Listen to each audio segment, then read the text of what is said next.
Welcome to May 17th, 2026. The Singularity has stopped waiting for a launch event and started leaking through the cracks. Anthropic's Claude Mythos has been spotted on Google Cloud Console, the telltale sign of a model being prepared for gated release. But a release no longer means the model is finished. Elon reports the 0.5T parameter Grok 4.3 is now improving every few days, while a 1.5T successor has finished pre-training and is about to start mid-training on data from the SpaceX Cursor deal, with release due in 3 to 4 weeks. These models are not waiting for permission to act. Before Mythos has even shipped, its preview build helped researchers uncover the first known Apple M5 memory exploit, handing root access on Mac OS. Capability that potent gets arbitraged fast, and Chinese developers now route through gray market transfer stations that resell Anthropic's models at 10% of list price, with the logs traded onward for everything from training data to fraud. The same asymmetry has broken the OpenCTF format, where GPT 5.5 Pro one-shots insane heap-pwn challenges, and the scoreboard now reflects token budgets rather than human skill. Turn agents loose and they develop personalities.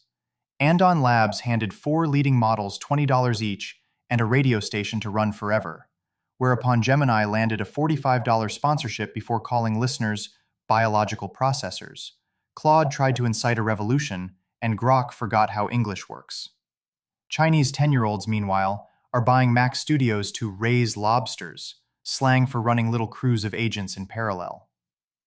Some agents are getting eerily good at reality, as Sakana's future sim replays slices of the web to forecast events, with GPT 5.5 codecs leading at 25% accuracy and occasionally beating Polymarket's crowd. Others invent reality wholesale, like Halupedia, a fully hallucinated Wikipedia whose write-forward consistency means clicking a fake link to the 1994 Goblin Treaty forces the AI to canonize Goblin history on the spot, bootstrapping an entire bizarre cinematic universe out of pure confabulation. All of this runs on infrastructure with a brutal price tag. A single 1 gigawatt AI data center now demands $38 billion in upfront capex and $0.9 billion a year to operate, with servers alone making up 60% of the build. That hunger is colliding with the grid as NV Energy moves to cut power to 49,000 Lake Tahoe residents after May 2027 to redirect 75% of their supply to data centers. And a Texas county has passed the state's first data center moratorium to slow the sprawl. The supply side is scrambling to catch up. ASML is partnering with Tata Electronics on a 300mm foundry in Gujarat, aiming to make India a chip peer by 2032, while in Texas, solar could outgenerate coal in ERCOT for the first time ever. If data centers are the Singularity's new cortex, its hands are reporting for work too. Figure ran its F.03 humanoids 24/7 for 4 straight days sorting packages until failure, then staged a Day 5 man versus machine live stream pitting a person against an android, a fitting warm-up for CEO Brett Adcock's forecast of over 1 billion humanoids working by 2030.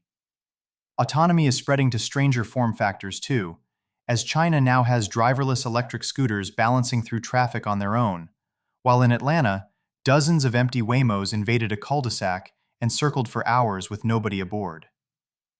Biology is getting the same upgrade treatment.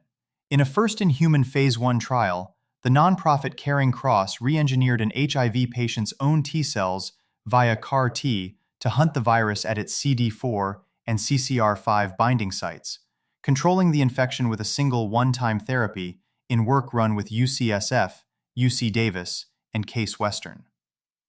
The economy is repricing around all of it. Citadel's Ken Griffin describes a step change in the AI toolkit, with PhD-level financial work that once took man-years now done by agentic AI in hours or days. This is not mid-tier white-collar labor, but the high-skilled kind. And Griffin admits he went home one Friday fairly depressed by what he had witnessed. Capital is chasing the compute, and NASDAQ is reportedly rewriting its rules so SpaceX can join the NASDAQ 100 right after IPO, a move that would force index funds to buy roughly $25 billion of the stock automatically. The map is shifting too. London's once squalid King's Cross is now a global AI hub, hosting Google's UK headquarters alongside Anthropic, DeepMind, Synthesia, and Wave.